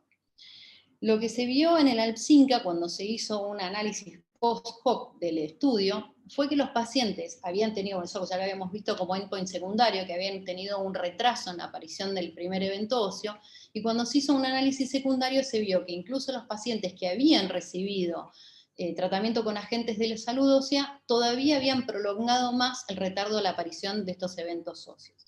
Y que además la terapia combinada podía producir una disminución en este efecto de llamarada. Y por último, este es el estudio ERA, que es un estudio que utilizó la combinación de abiraterona con prednisolona más radio 223 versus sin la combinación. Y en estos pacientes, este estudio se utilizó, en realidad lo que trataban de ver era si la combinación llevaba a un aumento de la sobrevida, y en realidad lo que se vio es que la combinación producía un aumento en el índice de fracturas, y que eso también podía llevar a un aumento en la mortalidad, así que este estudio se suspendió, y de ahí en más se empezó a recomendar que todos los pacientes recibieran agentes de salud ósea, y bueno, que la combinación estaba prohibida, ¿sí? Y en los pacientes que recibieron, por ejemplo, no sé, que recibieron abiraterona y que ahora tenían que pasar a radio 223 o con los corticoides, esperar 5 días después de la administración para poder empezar el tratamiento con radio. Después otros estudios de tratamientos combinados es el PIS-3, que está con enzalutamida, que esto todavía los resultados no están, pero lo que sí hicieron, después de haber un poco tomado lo que había pasado con el estudio ERA y la abiraterona, fue poner agentes de salud ósea a todos los pacientes del estudio. Y el DORA, que es el que combina el docetaxel con radio 223, que todavía tampoco están los resultados. Bueno, eso es todo. Ahí estaba mi mail por cualquier duda o consulta. Muchas gracias, Isabel, por tan clara exposición. Bueno, pasamos a... Podemos hacer preguntas ahora.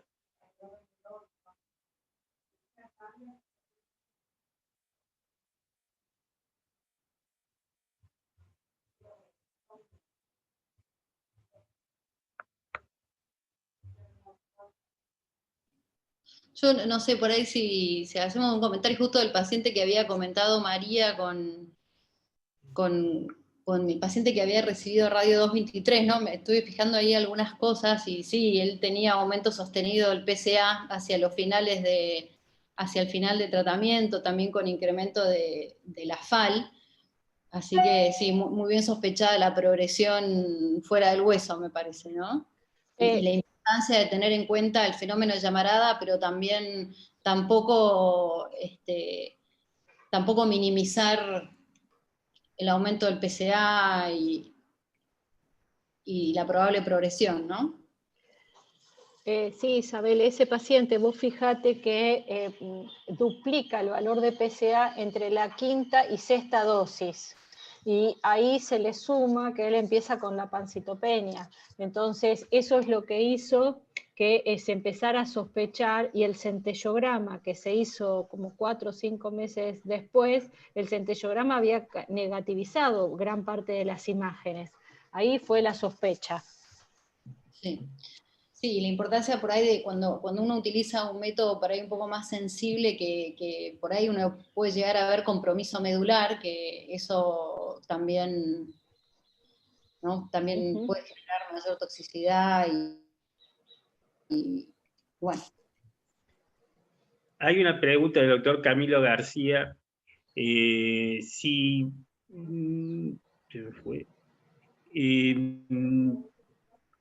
piensa que el radio 223 tiene futuro frente al lutecio 177 PSMA. Ay, qué pregunta. Bueno, lo que puedo decir es que, bueno, obviamente con métodos mucho más sensibles de diagnóstico, pero bueno, también hay un protocolo que habla de tratamiento combinado, un protocolo muy cortito, de 40 y pico de pacientes, ¿no? Como por ahí tratar de aprovechar los beneficios de la radiación beta con lo visceral, más el radio, porque en realidad el radio lo que es muy dirigido al hueso puntualmente. Eso es lo que puedo mucho más. Bueno, gracias. El doctor Fernando Facio dice, tenemos muy buena relación entre descenso del FAL y mejoría en el COT final. Sí, incluso la FAL está, la disminución de la FAL está asociada a un aumento de la sobrevida, así que es un marcador pronóstico. Y también lo que se vio en el ALPSINCA, que los pacientes, por ejemplo, habían disminuido la FAL, algunos no habían disminuido el PSA, entonces este doble mecanismo, ¿no? De la FAL y el PSA, y como que la FAL es mejor marcador para seguimiento pronóstico. Acoto la utilización de la LDH también. Sí. La LDH también es un buen marcador para seguimiento de los pacientes cuando reciben radio 223. Bueno, gracias por la acotación. ¿Crees que en un futuro el actinio 225 PSMA puede reemplazar el radio 223? Y sí. Sí, yo creo que sí. Bueno, si se hizo radioterapia previa, ¿debemos esperar 6 semanas? Sí, radioterapia, sí, sí, la radioterapia en mi cuerpo es una contraindicación, pero Sí. si no es preferible esperar 6 semanas, sí. Bueno, ¿se sabe qué porcentaje de los pacientes metastásicos llegaría a cumplir efectivamente con los criterios de elegibilidad para el tratamiento? ¿Qué porcentaje? La verdad que yo porcentaje no sé, pero sí, digamos, el hueso es, muchas veces en estos pacientes es el único sitio de metástasis, o algunos ganglios, pero chiquitos, ¿no? Menores a 3 centímetros. Así que la verdad que sí, hay una ventana de oportunidad de tratamiento que sí es importante aprovechar. Un poco de lo que hablaba María cuando hablaba del lutecio, que lo vimos también en otras terapias metabólicas, es que muchas veces cuando los tratamientos los empezamos a usar, por ahí por miedo, por desconocimiento, por lo que sea, los pacientes llegan como muy tarde al tratamiento con radiofármacos, ¿no? Creo que nos pasó con la radioembolización, o mismo con el radio cuando se empezó a utilizar, que veíamos que los pacientes ya era como, bueno, ya no tenemos más nada, probemos con radiofármacos, y a medida que uno va ganando experiencia y va ganando confianza, bueno, el paciente llega un poco antes a la consulta y por ahí al tratamiento. Entonces siempre creo que es importante aprovechar esta ventana de oportunidad antes de la progresión para poder hacer el tratamiento. Bueno, hay muchas chats agradeciendo y felicitando por las dos exposiciones que realmente han sido brillantes. Y ahora vamos a pasar, muchas gracias Isabel, vamos a pasar a la presentación de casos clínicos de la doctora Liliana Ríos, que está en Santa Fe en el Sanatorio San Jerónimo, va a hacer presentación de un caso clínico. Liliana.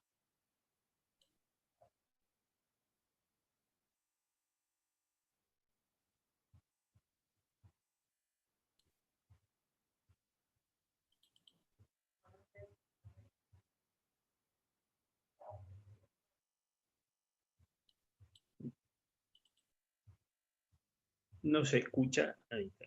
No, no. Bueno, está hola, bien.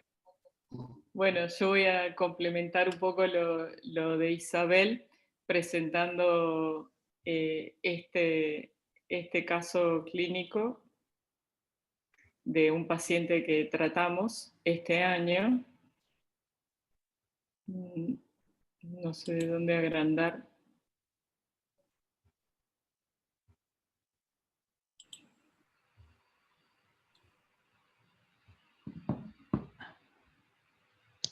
Liliana, pone presentación con diapositivas arriba. Ahí desde el principio, y ahí te sale. Pero no se me... Acá. Un poquito más. En el verde. En el verde, donde dice reproducir desde el principio. Bien a la izquierda. Izquierda. Anda al margen izquierdo, por favor. Del otro lado. Ahí donde dice volver. Más abajo, más abajo. Muy bien.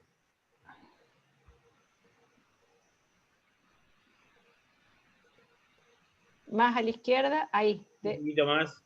Ahí está. Bueno, este es un paciente que tratamos este año y bueno, me parece que tiene algunas cosas llamativas y que las quería compartir con ustedes. Es un paciente de 67 años que le hacen el diagnóstico del adenocarcinoma de próstata por biopsia en el año 2018.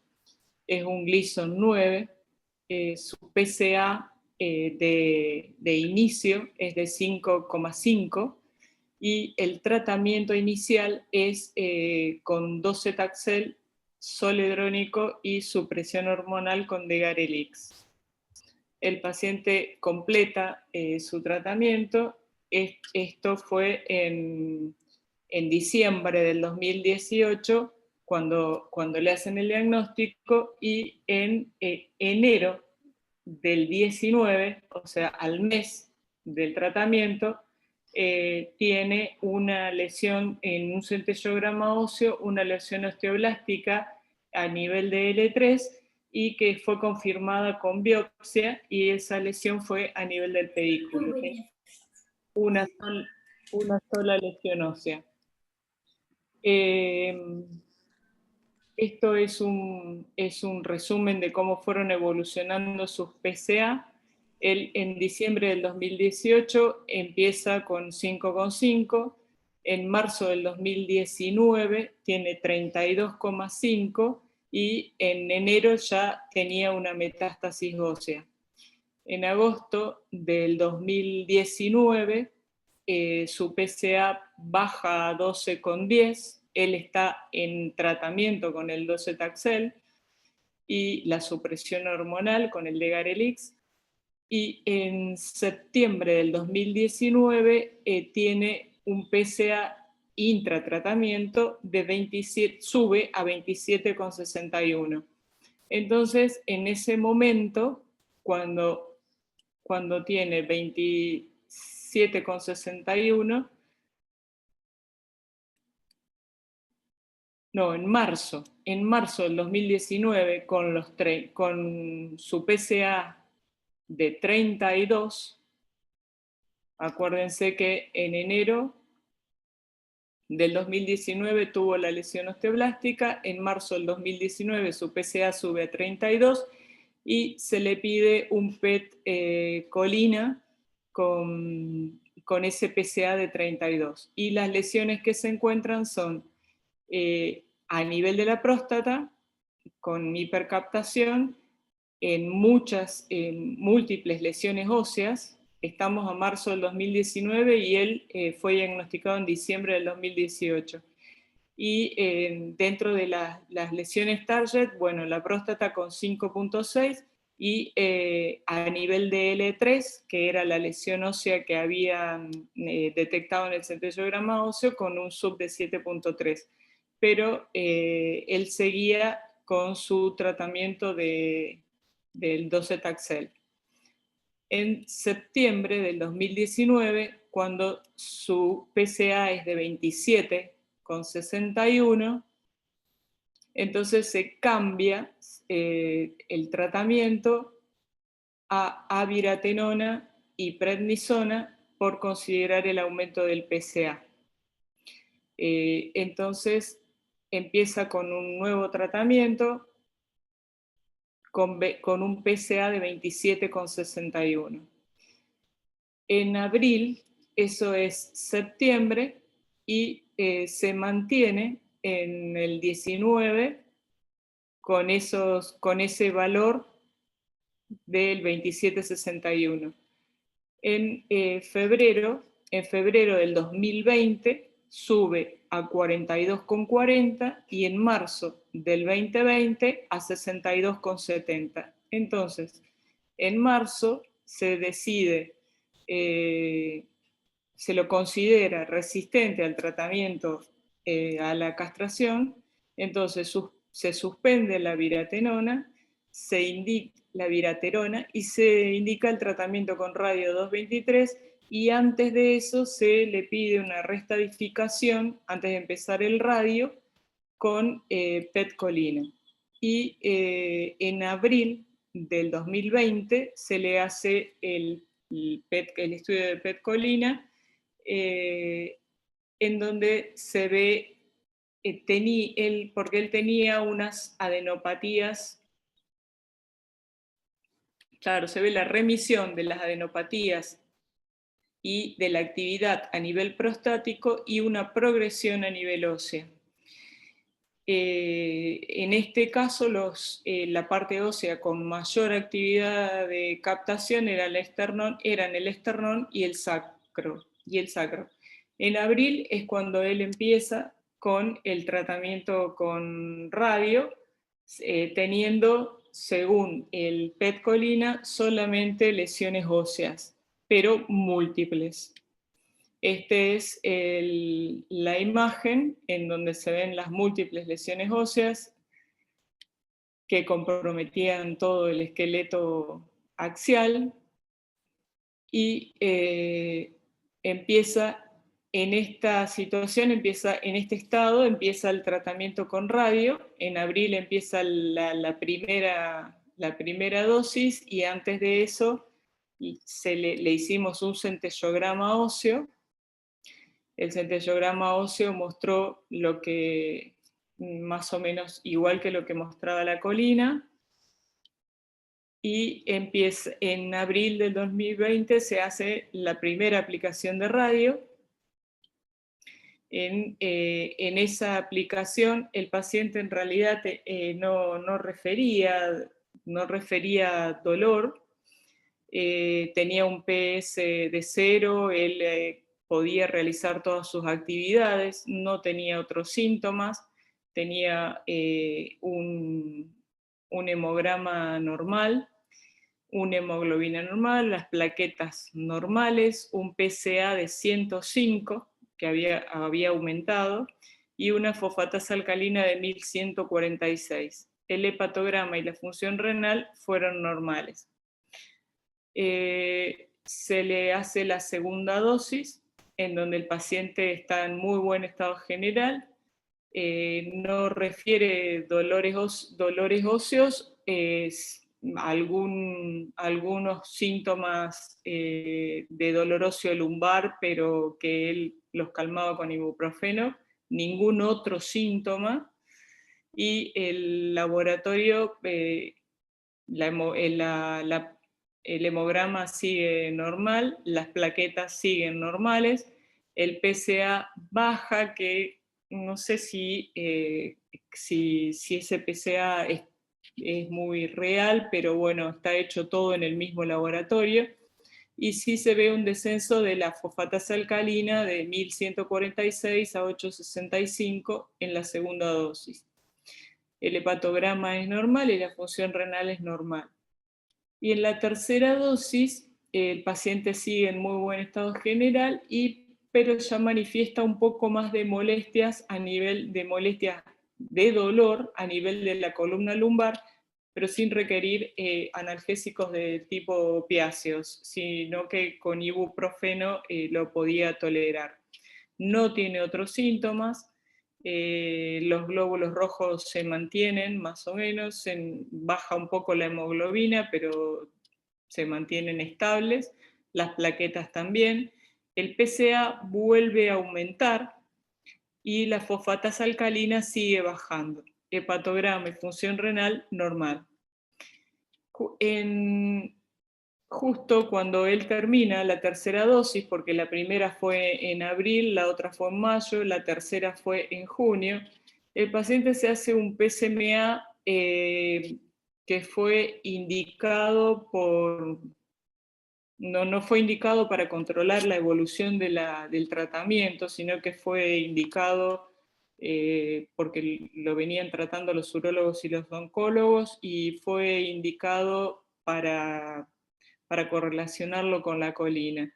En este PSMA lo que se vio es que seguía habiendo hipermetabolismo o hipercaptación prostática con respecto a la colina previa, seguían todas las lesiones óseas, pero con menor actividad metabólica con respecto a la colina, que es lo que uno por ahí, no es lo que uno ve frecuentemente, que la colina siempre capta menos que las lesiones que en el estudio con PSMA.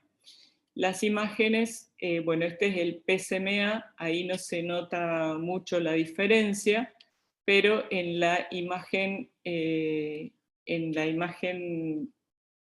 esta imagen sí se nota que sus lesiones son menos captantes que en el estudio de colina. Y en este estudio comparativo con respecto a la colina de abril, y después de haber recibido 3 dosis de radio 223, realmente las lesiones impresionan como persisten hiperblásticas, hiperdensas, pero con mucha menor actividad del trazador. Lo que lo hace a uno pensar que realmente está respondiendo, juntamente con el descenso de la fosfatasa alcalina que había tenido en la tercera administración de radio. En la cuarta dosis se hace en julio del 2020, y en julio del 2020 la cuarta dosis del paciente está bien, empieza con dolor óseo a nivel lumbar, y en el fémur izquierdo, que realmente en el fémur izquierdo no tenía lesiones muy ostensibles ni gran compromiso, y a partir de la cuarta dosis el paciente empieza con náuseas, su hemograma persiste normal, la hemoglobina normal, las plaquetas normales, el PSA sube, y la fosfatasa alcalina aumenta levemente porque el anterior había sido de 629. Y acá es de 828. El hepatograma y la función renal siguen normales. Le hacemos la quinta dosis, el paciente sigue bien, con muy buen estado general, y sigue con el dolor lumbar, y en el fémur izquierdo con náuseas, los glóbulos rojos bajan un poco, la hemoglobina también baja un poco, las plaquetas se mantienen, y el PSA sigue aumentando. Y la fosfatasa alcalina, 828 a 785, bueno, más o menos se mantiene. Hepatograma y función renal normal. En esta quinta dosis, con estas náuseas y con el dolor, es medicado por los oncólogos con metadona y con prokinéticos, porque las náuseas, el estado nauseoso permanente le impedía llevar una buena y adecuada alimentación, no podía comer, había disminuido de peso y había perdido masa muscular. Y estaba con decaimiento general. En la sexta dosis, el paciente, yo le puse que el PS es de 1 porque en realidad él decía que el dolor no lo incapacitaba para hacer sus actividades habituales, pero que se sentía un poco más molesto que antes, y siempre en el mismo lugar. Y de lo que más se quejaba eran de las náuseas. El hemograma persiste más o menos similar, con una hemoglobina similar, las plaquetas estables, y la fosfatasa alcalina estable también entre 864, pero más altas que la de la tercera dosis. Hepatograma de función renal normal. Al mes de terminar el tratamiento, él terminó en septiembre, en octubre del 2020 se le hace el centellograma óseo, y en el centellograma óseo realmente se ve una diferencia significativa con el centellograma óseo de abril, en el que tenía mayor compromiso focal, o más delimitado. Yo creo que esta imagen no se puede considerar como un superscan, sino que es como una mayor homogeneización de la distribución del MDP, pero sí se ven estas lesiones, estas pequeñas lesiones óseas en el fémur derecho, que no había presentado antes. Acuérdense que él siempre se quejaba de dolor en el fémur izquierdo. Y las imágenes comparativas de los centellogramas son estas. Esta fue la de inicio de tratamiento y esta fue la de final del tratamiento.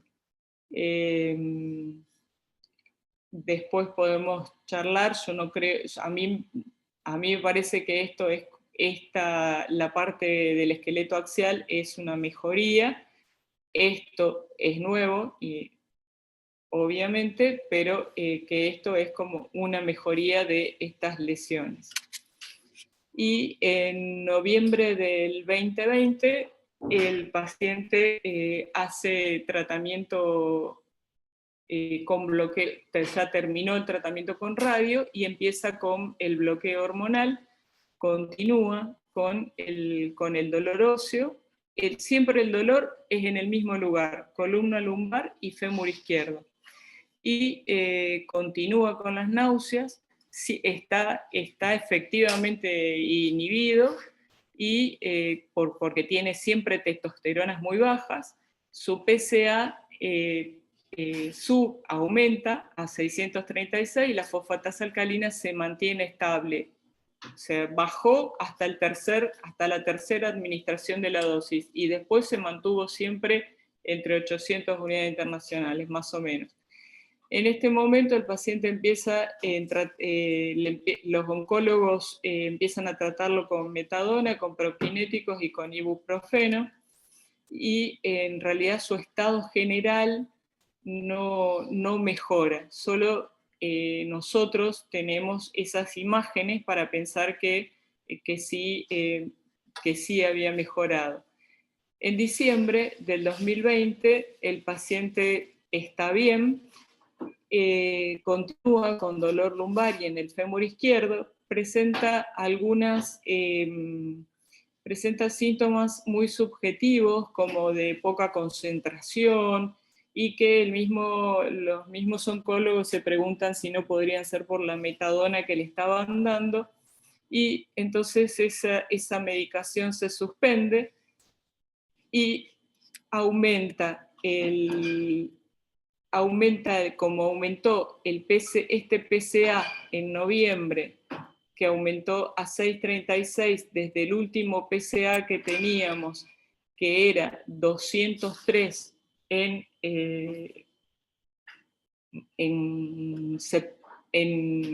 agosto. En octubre, cuando termina, en septiembre cuando termina, no tenemos un valor de PSA, el último que tenemos es el 203, entonces en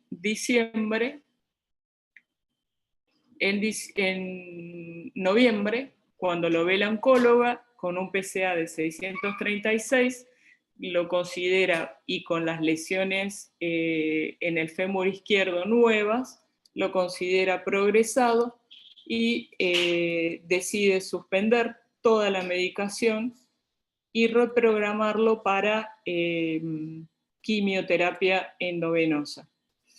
El paciente sigue con esos dolores y con ese estado general de síntomas muy subjetivos, de pérdida de la concentración, de dificultad para mantener la atención, Y entonces la pregunta o la duda es, lo que yo me pregunto es, ¿lo ayudamos o no lo ayudamos a este paciente con el tratamiento con radio? De acuerdo a las imágenes, a mí me parece que sí, después ustedes podrían comentar, incluso las imágenes entre la colina y el PSMA que se hizo a partir de la tercera administración del tratamiento, a mí me parece que sí lo ayudamos en esas lesiones óseas, pero este aumento del PSA a 636 en noviembre del 2020, yo pienso que el paciente siempre tuvo captación a nivel de la próstata, me parece que no corresponde a una progresión ósea, no tenemos imágenes después de octubre, y entonces yo lo que pienso es que en realidad sí lo ayudamos en las lesiones óseas que tenía, que eran muchas, y que su enfermedad siguió progresando a través de otras vías, ya sea visceral o a través de la próstata, y esas pequeñas lesiones óseas nuevas que tiene ahora, pero que sí sirvió o fue útil para las lesiones que tenía inicialmente, que eran muchas. Para recordarles, eran esta colina y este PSMA. Y el centellograma inicial y el centellograma de octubre, que fue al mes de finalizar el tratamiento. Si bien acá sí se ve la progresión, lesiones nuevas óseas a nivel del fémur derecho. Y bueno, lo dejo para que ustedes comenten qué les parece la respuesta que tuvo el radio en este paciente y la pregunta que uno se hace es si sirvió o no sirvió haberle hecho el radio. Liliana, muchas gracias, Liliana. Bueno, ahora empezamos el debate. Sí, María. ¿Quién quería opinar? No, yo lo que le quería, la verdad que es un caso clínico, Liliana, muy, muy interesante, y se me vienen un montón de cosas a la cabeza para pensar. La primera que se me viene así es, no nos olvidemos nunca del centellograma óseo, que es el parte agnóstico con el radio 223, eso, y sobre todo cuando empiezan a aparecer los nuevos métodos, ¿no? El PSMA, la colina y todo, que están muy bien y por supuesto que tienen su rol, pero lo que sí, por favor, nunca nos olvidemos que en realidad la imagen que estamos tomando, no lo digo puntualmente en este caso, lo digo en general, acordémonos que el radio va a actuar vamos a verlo en la mineralización ósea, y que los otros radiofármacos, bueno, tienen que ver con hacer imágenes hormonales o eso, o sea que no olvidar hacer la imagen del centellograma óseo previo al tratamiento. Eso como cosa general. Y con respecto a tu paciente en particular, a mí la sensación que me da con el diario del lunes es que tuvo una muy buena respuesta hasta el tercer ciclo, que eso lo ves con el descenso de la FAL. El aumento del PSA, a mí en ese momento la verdad que no me hubiera preocupado para nada, lo hubiera interpretado como llamarada, incluso también el aumento del dolor, y a mí me parece que estuvo muy bien en completar los 6 ciclos, porque vos además tenías documentado que tenía respuesta a nivel óseo y que no tenía progresión, porque le hiciste estudios, ¿no? con PSMA, que la realidad es que con la sensibilidad que tenía te lo hubiera mostrado. Y también está demostrado que si un paciente puede completar 5 o 6 ciclos de radio, eso aumenta la sobrevida, o sea que yo hubiera tomado por ahí la misma conducta de seguir con el radio 223. Y que sí, la verdad que parece como que al final del tratamiento, si te fijas, la FAL, o sea, el PSA fue un aumento sostenido, ¿no? Y ese aumento sostenido siempre hay que tenerlo en cuenta por ahí para la progresión. Y la FAL, si bien creo que al principio había descendido, después se mantuvo ahí, y eso se considera respuesta para la FAL es el descenso del 30%, o del 10% los pacientes que inician con la FAL elevada. Así que sí, yo creo que tuvo su beneficio, porque en la progresión natural de la enfermedad, nada, fue progresando despacito, me parece. Gracias por el aporte. Acá hay una pregunta, dice, ¿con qué objetivo se compara PET con colina y PET con PSMA? No son comparables las captaciones con ambos radiotrasadores. Con PSMA de 140 no es necesario PSMA, salvo que luego se quiera hacer tratamiento con lutecio. No, este paciente se hizo colina y PSMA porque entró en un protocolo de comparación de comparación de los dos estudios, del estudio de sensibilidad con colina y con PSMA. Por eso se hizo el PSMA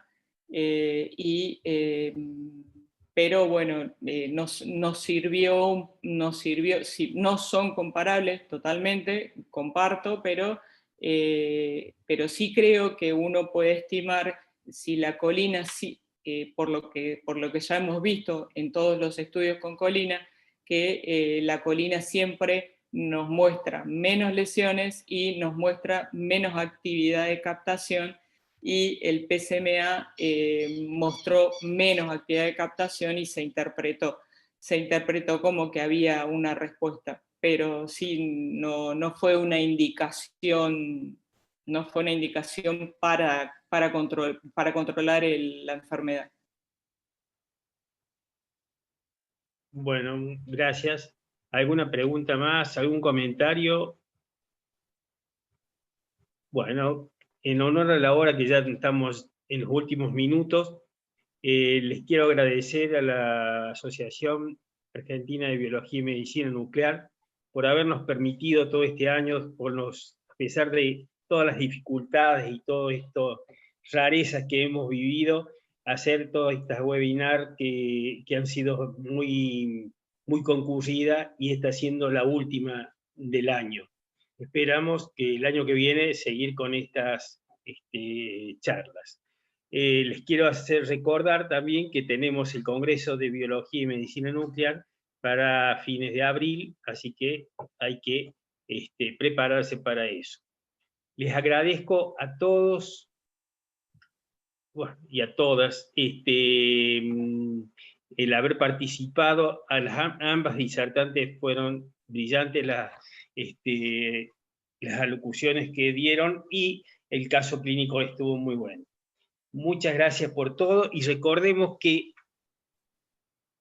el mundo o la vida no es perfecta, pero que hay momentos perfectos que nos hacen querer y seguir más en la vida. Y esperemos que esta pandemia pase pronto, así nos podemos encontrar no en forma remota, sino presencial, y vernos las caras y vernos qué lindo que está este año, cómo hemos recuperado juventud.